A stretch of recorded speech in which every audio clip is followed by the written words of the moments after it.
At tunay ang kadakilaan ng Diyos ay nakikita sa kanyang mga nilalang. One of the greatest reflections of God's greatness is the body of the human being. In fact, the body is called the temple of God. Aming Diyos, salamat sapagkat kayo'y Diyos na nananahan sa piling ng iyong mga anak. Sa sandaling ito, ituruan niyo po kami, Panginoon, na makilala ang kadakilaan ng templo na kayo ang lumikha. At nawa, Panginoon, sa pagkilala namin ito, madakila namin kayo at lalo naming maunawa kung bakit ang katawan ng tao ay tinawag niyong templo ng Diyos. Mangusap kayo sa amin, Panginoon. Pawiin niyo po ang aming mga kalungkutan, ang aming mga pangungulila, pangamba, ang aming mga takot, hirap ng katawan, hirap ng loob, at linisin niyo kami sa aming mga karumihan. Itinataas namin sa iyo ang aming puso, ang aming isipan, ang buong pagkatao upang punuin ninyo ng inyong kaluwalhatian. Mangusap po kayo, Panginoon, at nawangin niyo mga salita, pagtuturo, pangangaral, maging katuwiran, kagalingan, at kaliwanagan ng aming buong pagkatao. Salamat, Ama, nawa ang kapayapaan niyo maghari sa puso naming lahat habang kami ay matamang naghihintay ng iyong mga pagtutuwid, pagpapalakas, pagtuturo. Mangusap po kayo, Ama, gamitin yung lingkod niyo na tungtungan ng inyong paa at kaming lahat humihingi ng pagpapala. Sa ngalan ni Jesus na iyong anak, aming Panginoon at tagapagligtas, kami po ay humihingi sa inyo. The body as temple. There is a new temple, and this is the body of man. And when we say man, we don't mean male, we mean human beings. 1 Corinthians 6:19 to 20. Do you not know that your body is a temple of the Holy Spirit, who is in you, whom you have received from God? Therefore, honor God with your body.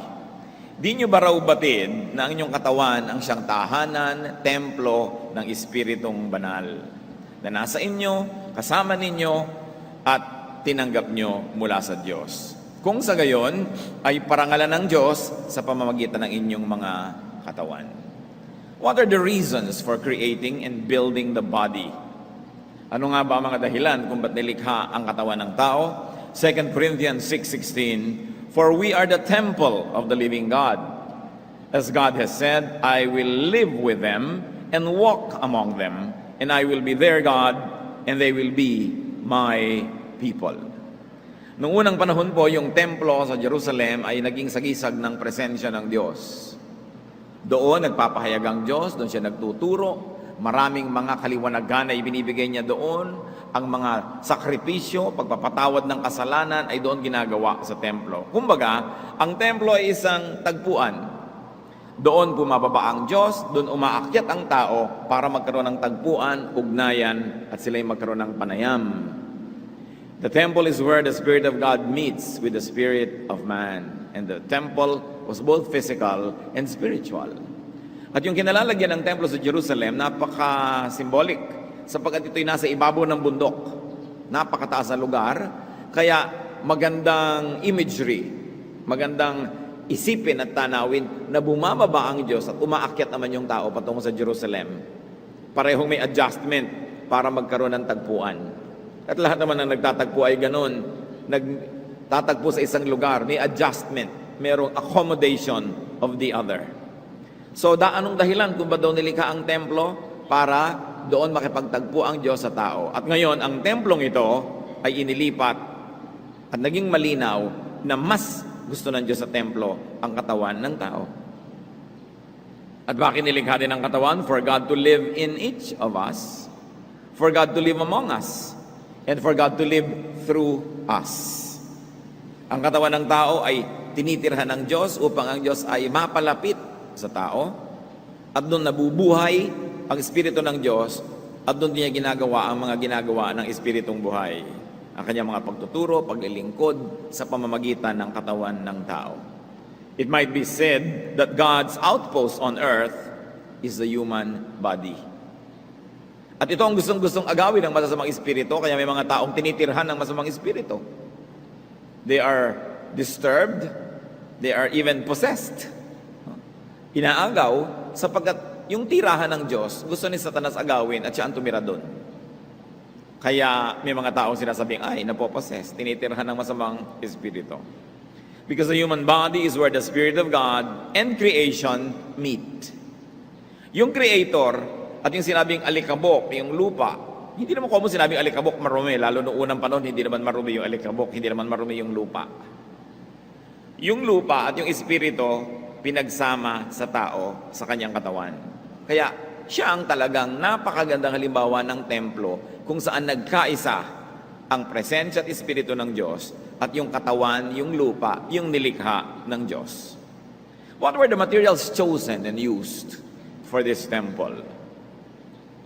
Alam natin kung anong ginamit doon sa original physical temple, the best materials, pero sa tao, bilang templo siya. Genesis 2:7, the Lord God formed the man from the dust of the ground and breathed into his nostrils the breath of life, and the man became a living being. So the body, as we have said, is the meeting place between the spirit and the material world, the wedding of Creator and creation. Kaya napaka-glorious ng tao, ng kanyang pagkatao, ng kanyang katawan, maski yung katawan niya, sapagkat doon ikinasal ang Espiritu ng Diyos at yung lupa, yung material world na kinreate niya, nagkaisa sa tao. Ganon kabanal, kasagrado ang katawan. Pinili at nais kong idiin na pag sinabing dust o lupa, hindi iniisip natin yung maruming lupa, putik sa kanal. Hindi yon, sapagkat napakatagal na panahon na hindi polluted ang earth, yung putik hindi naman marumi. Hindi ibig sabihin pagka lupa, marumi na. What was the mode of construction? Paano nilikha ang templong ito? Psalm 139 verse 14, for I am fearfully and wonderfully made.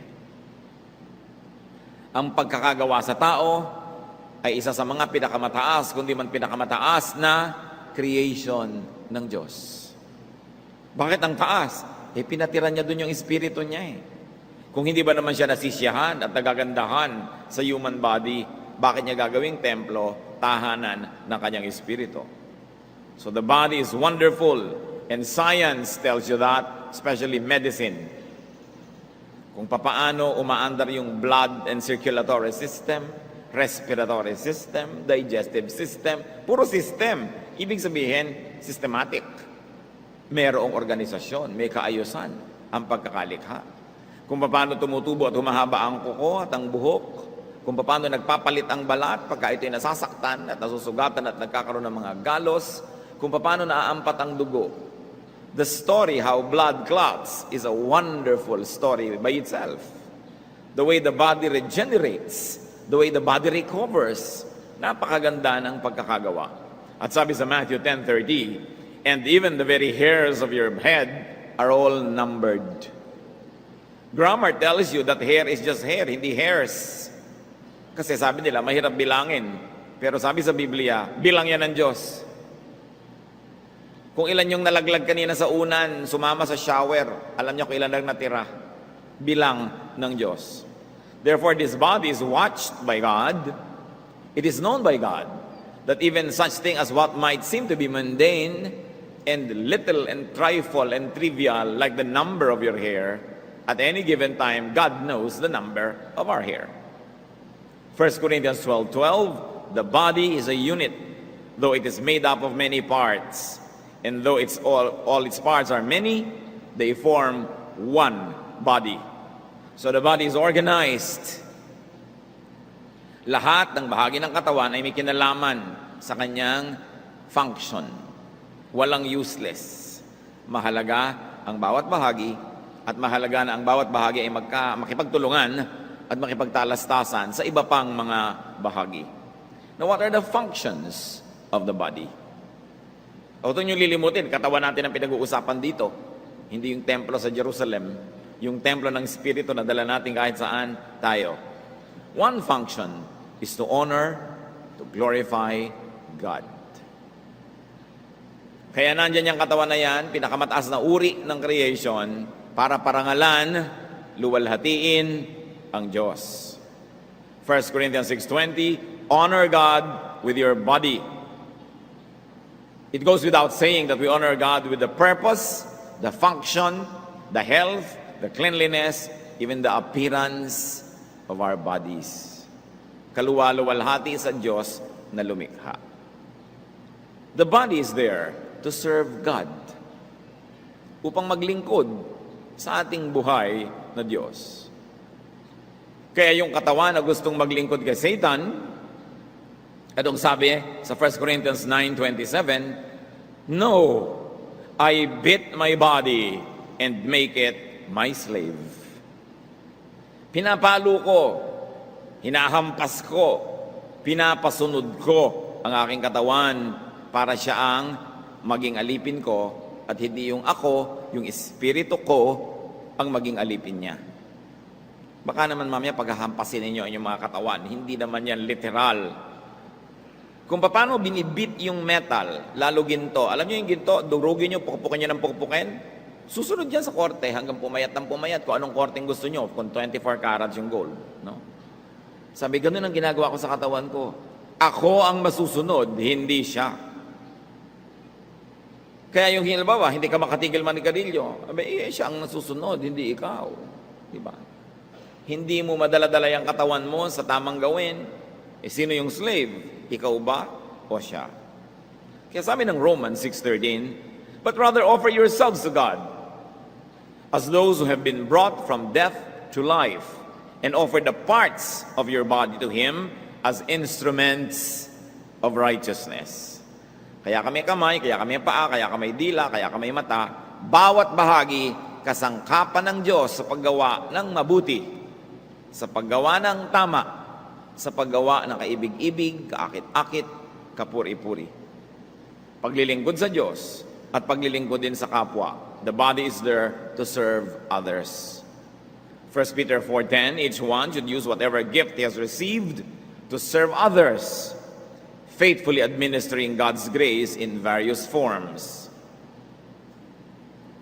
Kaya meron kang magagandang mga vocal cords, mahusay na diaphragm, kumakanta ka, naglilingkod ka sa iba para sila bigyan ng kaaliwan, nakaturuan, inspirasyon, kasiyahan. Kaya yung katawan, ipinaglilingkod. Magaling kang magluto, ang mga kamay mo ay mahusay lumilok, mahusay gumawa ng magagandang bagay, it ministers to others. Sabi ng Panginoon, "Whatever you do to the least of this, you do to me." So ang paglilingkod din sa kapwa ay paglilingkod din sa Diyos. At sigurado na kung sinasabi mo, kapatid, na ikay naglilingkod sa Diyos, ibig sabihin lang nun, naglilingkod ka sa kapwa. Kasi hindi naman na paglilingkuran ng Diyos. Ano bang kailangan ng Diyos? May kailangan ba siya sa atin? So pag sinabi natin, naglilingkod ako sa Diyos, ibig sabihin lang nun, naglilingkod tayo sa ating kapwa na minamahal ng Diyos. Hindi mo pwedeng isolate yung paglilingkod sa Diyos sa paglilingkod sa kapwa. God doesn't need anything. And the Bible says He is not ministered to by human hands as though He needs anything. But He Himself gives life and breath and everything. Now the body is there not only to serve, but it is also there to receive God's blessings. Malalaman ninyo ang intensyon ng isang arkitekto pag tinignan niyo ang design ng building. Kaya nung araw, tinutuligsa ko ang ating mga airport at nakinig naman yata ang mga gumagawa ng mga desisyon. Sabi ko, ang mga airport natin, hindi ginagalang ang ating mga tradisyon. Sapagkat sa tradisyon natin, may isang aalis, isang jeep ang maghahatid. At pag yan ay pauwi, 2 jeep siyempre ang sasalubong dahil maraming pasalubong. Walang lugar. Ginagaya natin yung mga airport sa kanluran na isa lang naman yung naghahatid, hindi na bumababa. Isang goodbye, baba na yung pasahero, alis na yung kotse. Tayo, hanggang nakikita yung kalititang tuldok ng aeroplano sa langit, walang umaalis, walang tumitinag dyan. So sabi ko, kailangan igalang ng mga airport natin ang ating tradisyon. Gumawa kayo ng malalaki mga lugar kung saan pwede magsunduan, maghatiran, magkwentuhan, walang katapusang paalaman. At yung mga bagong airport na ginawa, na hindi naman mabuksan-buksan, meron ng ganon. Meron ng sunduan plaza, etc., etc. Kasi hindi natin pwedeng gayahin yan. Hindi natin pwedeng gayahin halimbawa yung mga ospital sa West na walang bantay. Di ba, pag may sakit ka, 3, 4, 5 yung bantay. Siya nga ang natuturokan eh. Nasa banyo pala yung pasyente, sinuwerohan yung natutulog sa kama niya na bantay. Bantay din na kumakain ng pagkain ng pasyente. So, Pag nakita mo yung architecture, makikita mo yung intensyon ng architect. Yung bahay ba, pagpasok mo, sinasabi ng bahay sa'yo, karapat dapat ka ba dito? No? May mga bahay na ganun minamaliit ka pagdating mo. May bahay naman na welcome ka dito. So pag may nakita ka mga antik dyan, mga kristal na nagkalat, dahan-dahan ka sa pagkilos. Yun ang sinasabi sa'yo nung decorator, nung nag-design. So pag tinignan mo yung katawan, malalaman mo intensyon nung gumawa. So, ginawa ka para maglingkod, pero ginawa ka rin para tumanggap na maraming pagpapala. Kaya nga may sikmura dahil tatanggap ka ng pagkain. So kung kumakain ka ng masarap, nag-e-enjoy ka, worship yan, kapatid. Kaya ka pwedeng uminom ng maraming mga iba't ibang inumin, iba't ibang temperatura. Binigyan tayo ng senses for sensations. You have your ears, not only to hear sounds, but to hear music. Yung nakakapakinig ka ng musika, yung kaluluwa mo umaangat, tumataas. May binigyan ka ng mata, para makakita ka ng kagandahan, liwanag. You were given your sense of touch for you to appreciate texture and even temperature of surfaces. We were given the sense of taste to indulge and enjoy. And we were given the sense of smell. And of all the senses, it's the smell that's direct to the brain. Pag naamoy mo dito, brain agad. Sa palagay nyo, ano mangyayari sa tao na ang kapaligiran niya ay mabaho? Ano nangyayari sa kanyang isip? Kaya ngayon may na-rediscover na paggagamot, tawag aromatherapy. Sa amoy at amoy pa lang, gumagaling ka na. Kaya kadilikhan ng Diyos na nakakaamoy, dapat mababango, magaganda ang nakikita, malilinis sa kapaligiran. At pagka ang ating senses, puro basura ang naamoy at nakikita, nasisira ang ating isip. Part of worship, mga kapatid, tiyakin mo na ang naaamoy mo mabango. Kung hindi mo kayang kontrolin ang buong lungsod, kaya mong kontrolin ang bahay mo, yung kwarto mo. Ang nakikita mo, hindi clutter, but orderliness. Ang hinihigan mong kama, hindi bigla ka napasok, nandun pala yung plancha. Malinis, bagong laba. Pag naamoy mo yung unan mo, hindi amoy panis. Amoy ilang-ilang, amoy sampagita. Yan ay bahagi ng pagluwalhati sa Diyos. Binigyan ka ba ng ilong para makaamoy ka lang ng mga mababaho? Para ka-torturein ng Diyos? Kaya tayo may pananagutan sa ating kalikasan, sa ating kapaligiran, sa ating sarili. We were given mobility. Buti na lang hindi ka puno ng nara na bagamat matigas, hindi ka naman makalipat ng lugar, nandun ka na lang hanggang mamatay ka na. Ang tao nakakapaglakad, nakakapunta kung san-san. At binigyan din tayo ng Panginoon ng kapahingahan. Pati ang pagpapahinga ay pagsamba. Ang pagpapahinga ay isa sa mga 10 utos. So yung katawan, hindi lang nilikha ng Diyos para gawing spare part ng machinery. Maglingkod. Well, that is true. Pero meron ding other part yan. Mag-enjoy. Pagka nakita mo ang katawan mo, you were created to have a great life, to have fun, to serve, to do good, but to savor life, to taste its goodness, to touch its smoothness, to enjoy its warmth. Ecclesiastes 8:15, sinabi ng pinakamatalinong taong si Solomon, "So, I commend the enjoyment of life, because nothing is better for a man under the sun than to eat and drink and be glad. Then joy will accompany him in his work all the days of the life God has given him under the sun." Kaya mga kapatid, may pananagutan tayo sa isa't isa. May asawa kayo. Anong nadidinig na boses nyo? Sigaw o bulong? May anak kayo, may magulang kayo. Anong pinapakita nyong mukha? Ngiti o simangot? Nagseserve kayo sa mga mahal nyo sa buhay, umuusok na kanin o tutong? Magpiprito ka lang ng itlog, sunog pa. Hindi nyo ma-enjoy, tuyong-tuyo, parang kusot. Sinasayang mo ang bawang, sibuyas at kamatis. Pag ikaw naggisa, walang kalasa-lasa. Your eating is not an enjoyable event. Ang mga damit mong ibinibigay sa ng Panginoon, hindi mo man lang plantsahin. Para kang nilamutak na papel. Pag tiningnan ka, hindi ka nakaka-inspire. Ang buhok mo, puro kuto. Ang paa mo, pag tinanggal mo sa sapatos, amoy imbornal. Where is the glory of the Creator? May pananagutan tayo sa isa't isa. Lalo kayong mga mag-asawang magkasiping matulog, ang isa sa mga pananagutan nyo, magsepilyo bago mahiga. At pagbangon sa madaling araw, magmumog. There is no such thing as morning breath. You have to wash your mouth. Kailangan ang kuko mo malinis. Hindi parang nakaluksa. Kailangan inspirasyon ka. We affect each other. Para tayong mga billiard balls. Nagbabangga-banggaan tayo sa billiard table. Yung isang nagbabalak pumunta doon, binangga mo, napunta doon dito. We affect each other. And it is our ministry. Alam niyo yung ministry, hindi lang bina-Bible study kita, hindi lang kakantahan kita, tuturuan kita. But I will make you enjoy your senses. Hindi umagang-umaga, talak ng talak yung isa doon, yun ang gigising sa'yo, sa halip musika. Mga pasalamat, hindi puro sumbat. Mga kabutihan, himas sa kapwa, hindi sampal. Pwede natin gamitin ang katawan natin na instrumento ni Satanas. Pwede rin natin gamitin niya na instrumento ng Diyos. Hindi naman siguro mahirap maunawa kung alin doon dapat. Sabi sa Ecclesiastes 9:9, enjoy life. Ang tanong, hindi lang dapat tayo mag-enjoy.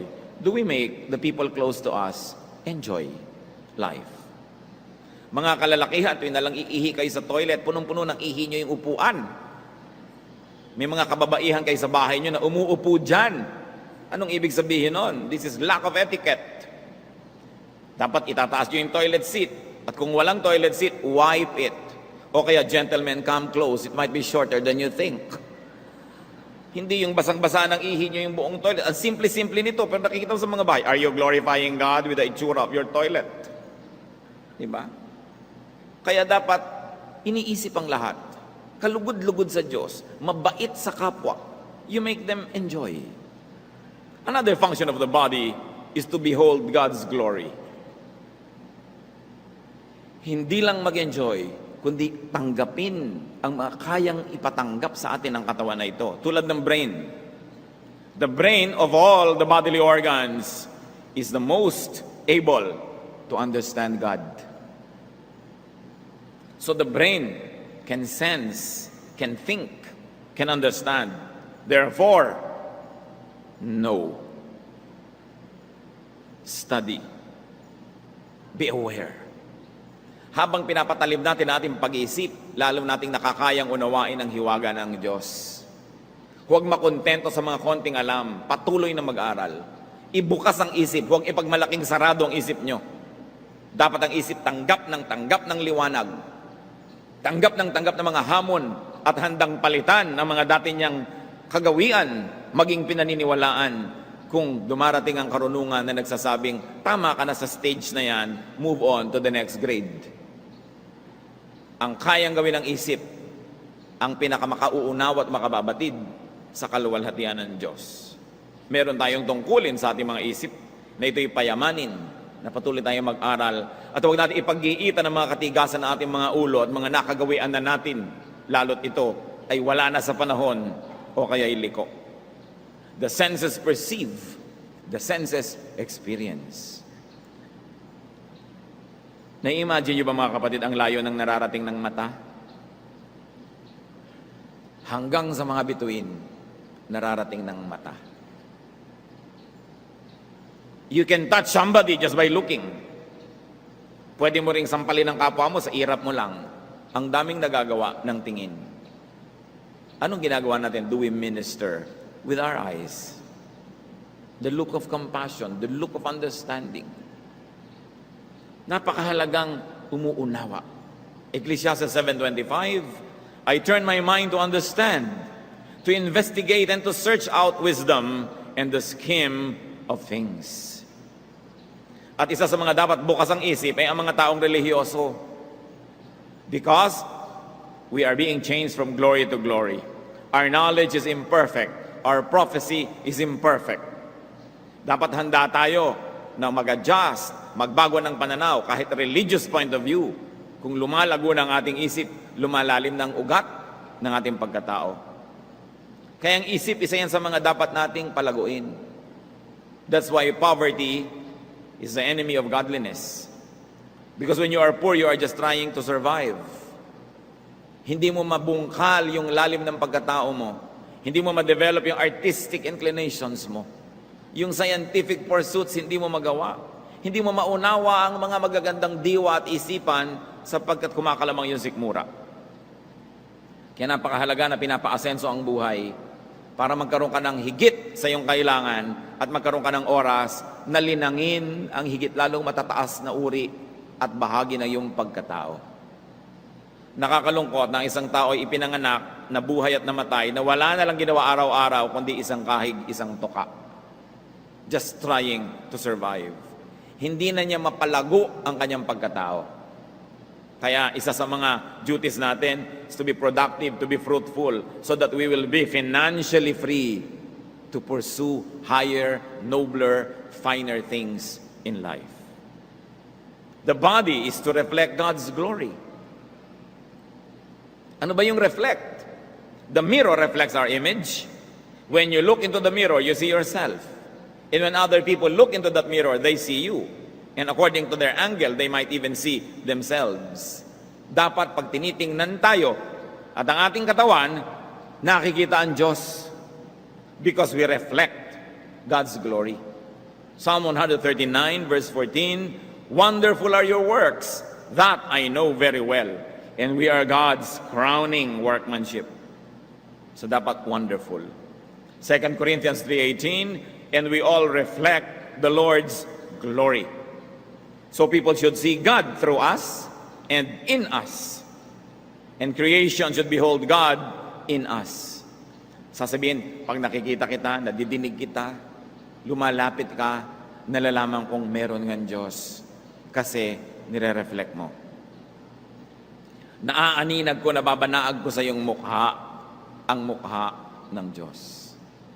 Nadidinig ko sa iyong tinig, nadarama ko sa iyong mga haplos, sa iyong pag-alo sa akin, sa pagtuturo. Dapat ganun. Yung katawan natin, ambasador ng Diyos. At yan ang isa sa mga pinakanapapabayaan ng tao. That we should care for the temple, care for the body. Inaalagaan ang katawan ng tao. 1 Corinthians 3:17, "If anyone destroys God's temple, God will destroy him. For God's temple is sacred." And, church, read, "And you are that temple." So, sino man ang sisira sa templo ng Diyos, wawasakin din siya ng Diyos. Sapagkat banal ang templo ng Diyos at ang templong yan, ikaw. Ikaw. If the temple is destroyed by others, they will be destroyed by God. If the temple is destroyed by the person himself, he will be destroyed by God. Ganon ang pag-iingat ng Diyos sa kanyang templo. What is the care for the temple? First of all, is cleansing. Isaiah 1:16, "Wash and make yourselves clean." That there should be physical and spiritual cleanliness. At ngayon, ang tinatahak ng ating pag-uusap is more of the physical. Malinis. Yung templo sa Israel, hindi pwede magpasok ng ganito, hindi pwede magpasok ng ganon. Maraming hindi pwedeng ipasok. Sapagkat gusto nila maging manatili. Ano naman ay pinagpapapasok natin sa ating katawan? Dapat nakikita natin yan.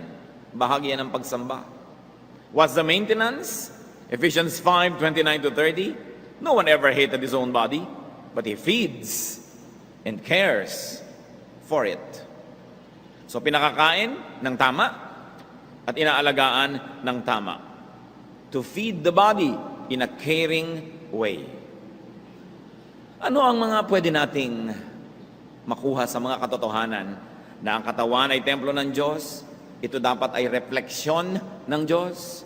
Dapat kakitaan tayo ng katangian ng Diyos pag tinitingnan tayo. Therefore, we should respect our body. Respect your body. Hindi na siguro kailangang i-define kung ano yung respect. Kayo na ang makakaalam if you're already disrespecting your body.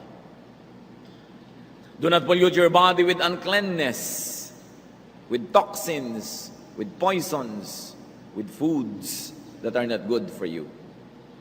Minsan ay nasa isang ospital ako at sa elevator, napabuntong hininga yung elevator lady at sabi niya, wala naman siyang kausap, but it was meant to be heard by everybody in the elevator. Sabi niya, ang dami-dami ngayong may cancer. Sa katagalan na niya, ng ka-up o down, napansin niya, itong mga huling panahon, ang dami-daming may cancer. Ano kaya ang kinalaman doon ng pollution?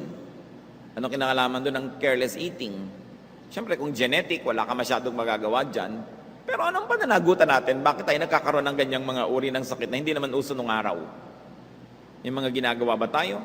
Sa kabila ng pag-improve ng medisina, palala itong area na to ng kalusugan ng tao. Binabantayan natin ang kinakain natin. Kumakain ba tayo ng sobrang maraming preservatives, maraming color, maraming kung ano-ano na inilalagay, mga pampa-enhance dyan. Sa Daniel 1, 8 and 15, nakita natin ang behavior ni Daniel.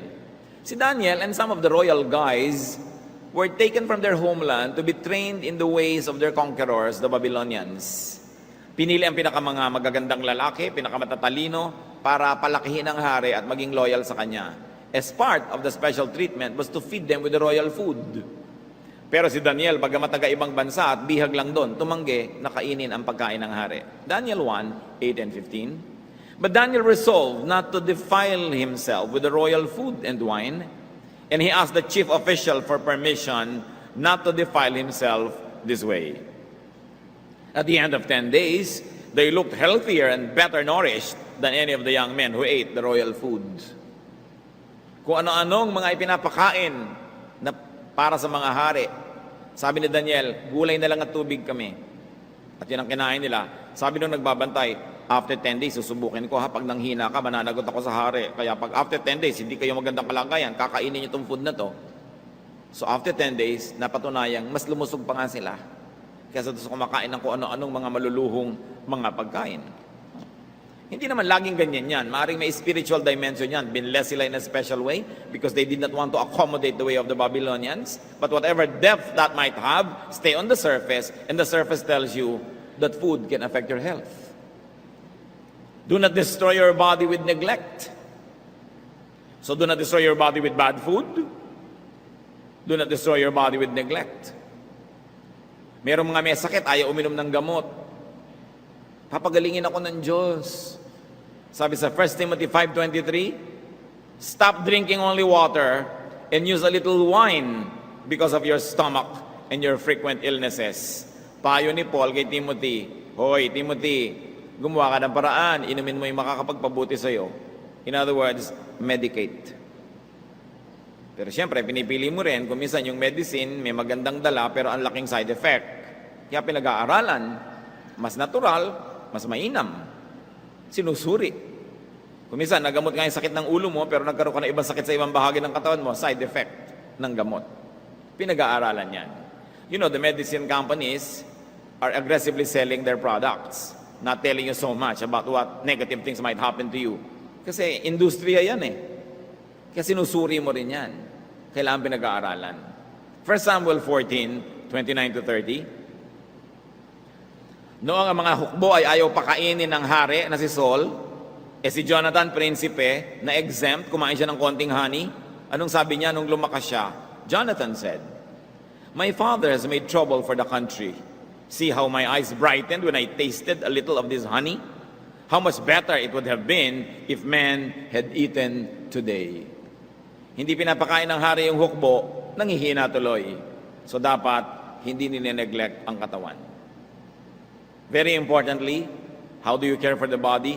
Rest. Rest is part of health. Hebrews 4:10, if anyone who enters God's rest also rests from his own work, just as God did from his. Kailangan nagpapahinga ang tao. Ang pagpapahinga ay bahagi ng kalusugan. Hindi tama yung puro kahirap, puro kahirap, puro kahirap. Sabi mo, next week magpapahinga ako, next month, next year. Kung biglang namatay ka na, Ano pa yung next year? And sometimes there are irreversible damages that happen to your body when you neglect it. That no matter how much intention you have to rest later, the effect would be less because you would have already irretrievably lost some functions of some body parts. Kailangan nagpapahinga. Pag-aalaga ng katawan, do not destroy your body with overindulgence. Kahit anong bagay na sobra, masama. Proverbs 23:20, do not join those who drink too much wine or gorge themselves on meat. Huwag daw sumobra, kakakain ng karne, lalo sa gabi. Hindi na kayang tunawin ang inyong katawan, gabi na, late ka na kumain, steak pa. Kaya tuloy ang bigat-bigat na yung sikmura. At sinasabi ng mga pag-aaral, ilang araw na nakalipas, nasa sikmura mo pa yung karne kasi hirap na hirap silang tunawin yun. Samantalang may mga pagkain naman na higit lalong madaling tunawin. Kaya iniiwasan natin ang ganitong mga bagay.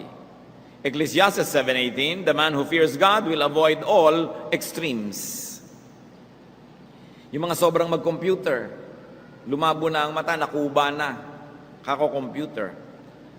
Yung sobrang mag-exercise, sobrang mag-diet, o kaya sobra din namang walang ka-exercise at ka-diet-diet, lahat ng extreme hindi mabuti. It's important to moderate. 1 Timothy 4:8, for physical training is of some value. Mahalaga. Paggalawin ng katawan, mas sumisigla siya, mas lumulusog kung siya ay pinapawisan. It's very important to maintain your body and to keep your body clean, healthy, strong.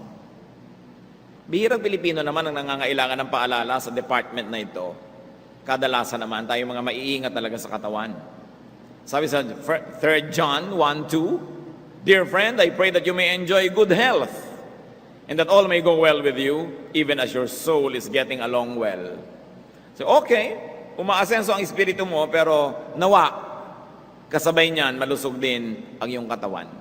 Body and soul. Spiritual leader ka, Bible study leader ka, teacher ka, preacher, pastor, keep your body as healthy as possible. Dahil sabi ka ng sabi, God is wonderful, God is glorious, pagkatas ito ka at gumagapang maglakad. Liban na lang na genetic nga yan o talagang na-aksidente ka, pero kung ang dahilan nagpapabaya ka sa iyong kalusugan, you lose half the credibility. When you talk about God's glory and God's goodness and care for the temple, kung yung sarili mong katawan, di mo maalaga-alagaan. Parang hindi yata totoo yung sinasabi mo. Diba? Kaya mahalaga yon. At kahit hindi tayo yung preacher, tayo yung mga karaniwan, di lalo namang dapat natin ingatan ating mga katawan. Keep your body presentable and beautiful. Si Esther nga, sa Esther 2:9, the king provided Esther with her beauty treatments and special food. Mga kapatid, si Esther inihahanda na humarap sa hari, 1 taon na pinaganda. Tayo, humaharap sa hari ng mga hari, nagagandahan ba sa atin? Dapat yon iniisip din.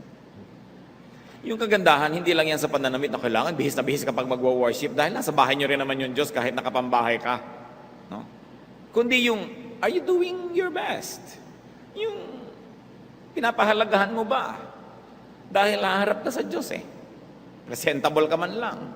Hindi sasabihin kailangan maging formal, pero kahit ano yan, presentable ka ba in your best? Kita nyo ang pagbati noong unang panahon, 1 Samuel 25:6. Sabi ni David kay Nabal, say to him, long life to you, good health to you and your household, and good health to all that is yours. So hindi lang long life, but a good, healthy life. Gawin nating goal. Mas bata ka pa, mas may control ka pa kung anong pwede mong ilagay dyan sa katawan mo tanggalin para hindi ka lang nabubuhay ng mahaba, kundi hanggat maaari, malusog, masigla, nakakagalaw. Therefore, do not misuse your body. There is such a thing as misuse. Romans 6:13, do not offer the parts of your body to sin as instruments of wickedness. Akala no iba, prostitution lang yan or sexual sin lang yan. Do not offer parts of your body to sin. Pero madalas yung mga matatabil, mga dila, mga mahilig sa chismis ng mga bibig, mga mapag-isip ng marurumi, Pag nag-iisip ka ng marumi, anong laman ng iyong isip? May di dumi. So sa oras na yon, ano yung isip mo? Di basurahan. Mahirap ba maintindihan yon? Pag nagsasalita ka ng pangit, ng hindi maganda, anong laman ng iyong bibig? Basura. Yung iba ang seselan, nadapuan ng langaw, ayaw kainin. No? Natapakan ng kalabaw, ayaw nang kainin yung buko pie, para natapakan lang naman ng kalabaw. Pero pag bumuka ang bibig, ang mga lason, ang mga dumi na lumalabas, hindi napapansin. Kumuputing-puti ang ipin, nag-floss, malinis, akala niya malinis na siya. Cleanliness is both physical and spiritual. Malinis ba ang ating mga bibig? Tanungin niyo nga katabi niyo kung malinis ang bibig niya. Kayong nakarinig ng mga pinagsasabi niya kanina, di ba? Alam na alam niyo, yung bibig mo marami, ha? Di ba? Ang isip, anong pinag-iisip natin tungkol sa aming kapwa? At the time that you're thinking such thoughts, you're turning your brain into a waste bin. You don't like to do that. Kaya dapat lang conscious tayo. So do not misuse your body, do not abuse your body. Sa isang talinghaga, ipinakita ng propeta sa bayang Israel kung paano niya inaabuso ang sarili niya tulad ng pag-aabuso ng isang taong ang kanyang katawan ay ipinamimigay niya halos. Ezekiel 16:25-26. You degraded your beauty, offering your body with increasing promiscuity to anyone who passed by. You engaged in prostitution with the Egyptians, your lustful neighbors, and provoked me to anger with your increasing promiscuity.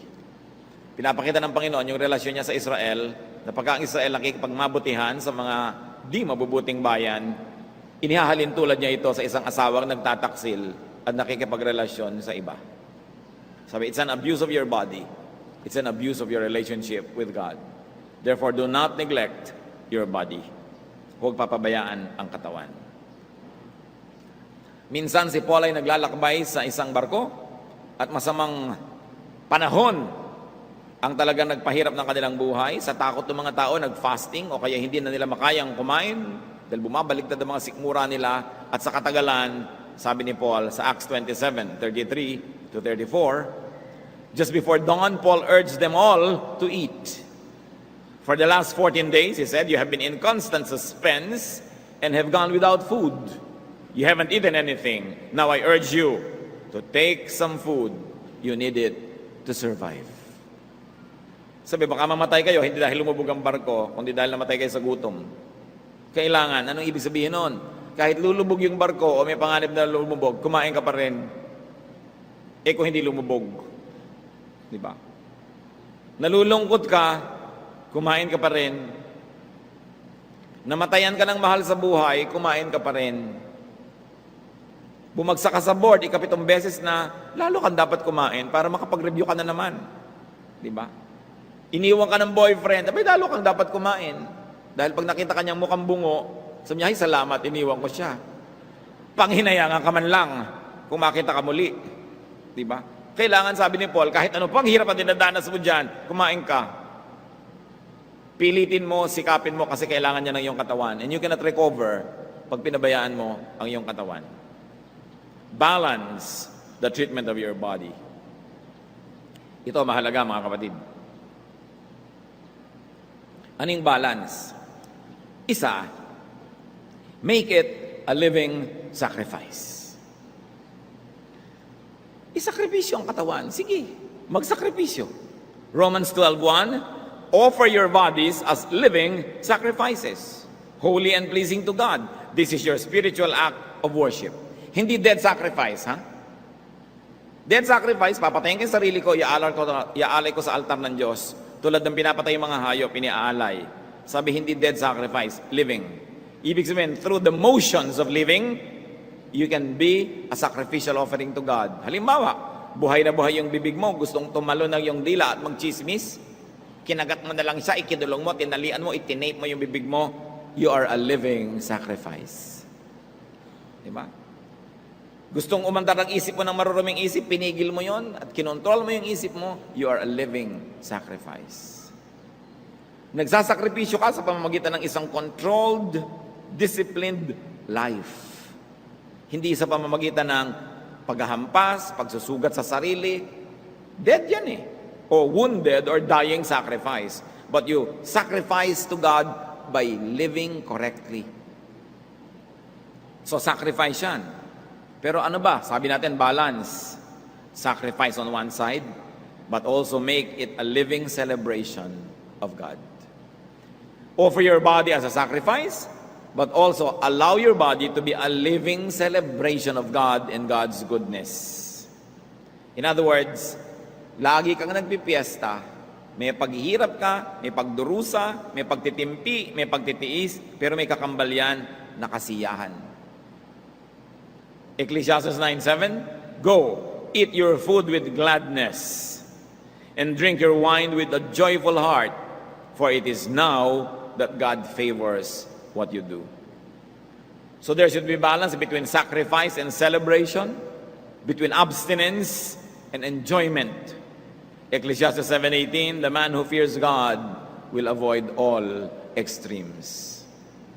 So hindi ko mo relihiyoso ka, hindi ka nakakain na masarap, hindi ka na magsusuot ng maganda, hindi ka na pupunta sa mga party, hindi ka na makikisalamuha kasi puro na lang pagdarasal, pag-aayuno, pagtitiis, pagtitimpi. No. Be a living sacrifice and at the same time be a celebration of God and God's goodness. Balance. Because the body was designed both to give to God and to receive from God. Pag tinignan nyo, merong telang puting-puti, canvas, yun ang pipintahan ng pintor. Yun ang katawan natin. That the body is a canvas on which God makes His brush strokes. Dahil sa katawan mo, nakikita yung ginawa ng Diyos, nakaka-glorify. Kung may screen na walang laman, ikaw yun. It is the screen on which God projects His images. Nakikita sa iyo ang Diyos. Kita niyo yung musical instrument. Piano halimbawa, andyan lang. Pero oras na may pianista at diniinan niya yung mga teklado sa maganda at ayos na paraan, lalabas music. Tayo mga piano, mga gong, mga kolintang, mga violin, mga gitara, pag kinalabit ka ng Diyos sa iyong kwerdas, dapat may lumabas na tunog at ito ay musika. Yun ang katawan natin. Oras na ginamit ka ng Diyos, may magandang nangyayari. So ang katawan mo pag kumilos, ang paa mo pag may pinuntahan, may nabibless. Kaya sabi, how beautiful are the feet of Him who brings good news. Ang kamay mo, pag iniabot mo, may binibigay kang tulong. Pag-unawa, guidance. Pag bumuka ang iyong bibig, may lumalabas na wisdom, comfort, inspiration.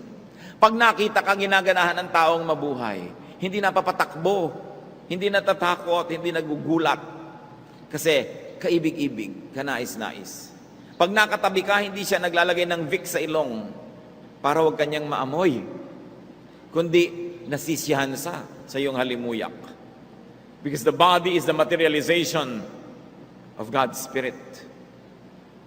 Kung ang Diyos ay pwedeng makita, dapat makita mo siya sa tao. Nakikita mo rin siya sa munggo, sa galunggong, pero dapat higit sa lahat sa tao. Kung ang Diyos ay pwedeng marinig, pwede mo siyang marinig sa violin, pero mas higit dapat madinig mo siya sa tinig ng isang tao. Kung ang Diyos ay nayayakap, tao dapat na nayayakap, na parang nararamdaman mo rin ang yakap ng Diyos. Bakit? Because we are the temple of the living God. If there is a way to perceive, to understand, to touch, to taste, to smell, to hear God, it must be through the human body, the most glorious of God's creations. Kung sinasabi sa John 1:14, the Word became flesh and made His dwelling among us. Dapat din masabi natin, I am like the Word that became flesh, and God dwells in me. I am the materialization, the representation, the physicalization of God's Spirit. Pag may dinalaw tayo, para dapat dinalaw din siya ng Diyos. Pag may nakaibigan tayo, parang nakipagkaibigan siya sa Diyos, hindi sa demonyo. Pwede kasi nating ipagamit sa kalaban. Therefore, brothers and sisters, celebrate the body. Akala natin, pag naging spiritual tayo, you neglect the body, hindi mo na yan nililinis, hindi mo na nililiguan. Hindi yata ganyan. ang nakikita nating examples sa Bible. There are people who bring it to the extremes. They deny the body. They only give value to the spirit. Kung ang Diyos na pinakamarunong sa lahat, ayaw pala niya ng katawan, di dapat puro espiritu na lang tayo dito. Ba't kanya nilagyan ng katawan? Kasi gusto niyang may katawan. So alagaan mo yung katawan na yan. Huwag mo lang gamitin sa mali. At yung katawan na yan, dapat yan hayaan mag-celebrate ng childhood. Let children play. Dapat yan nagsa-celebrate ng youth. Let the youth be young and lively. Ng adulthood then, that you gracefully surrender the things of youth. And temperance and distillation and refinement is seen even in your body. So let God move and speak and create through your body. Be an instrument of service, of love, of beauty. Let God dwell in the body, live in and through your body. Mahalaga mga kapatid that we also allow and help others to be healthy. Kung meron kayong mga restaurants, nagtitinda kayo ng mga pagkain, huwag nyo lang isipin ng tubo. May pananagutan kayo sa bumibili ng inyong mga pagkain o inumin. Na sila ay malinis, malusog.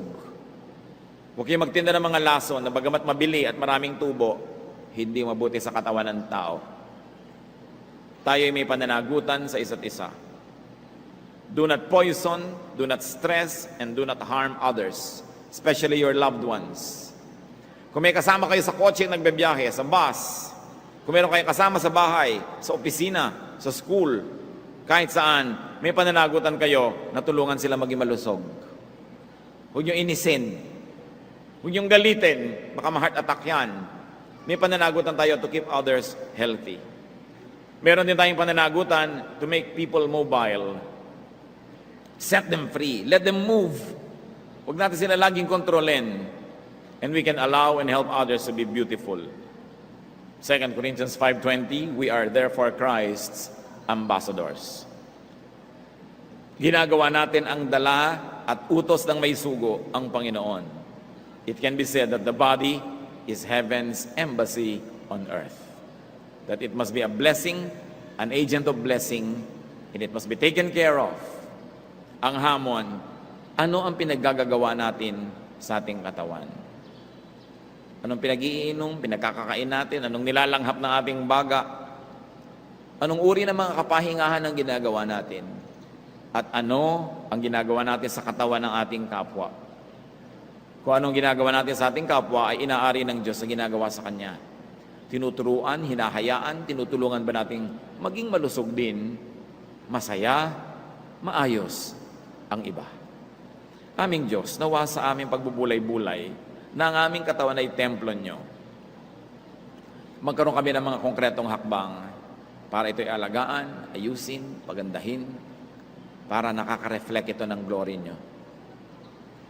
Ipakita mo sa amin ngayon kung meron kami mga pagkukulang sa aming katawan, pagkukulang o pag-abuso sa katawan namin at sa katawan ng aming kapwa. At kung may mga ginagawa kaming tama, salamat o Diyos na walalo namin gawin ito at mag-improve pa at maluwalhati namin kayo sa pag-aalaga ng aming katawan. Magbulay-bulay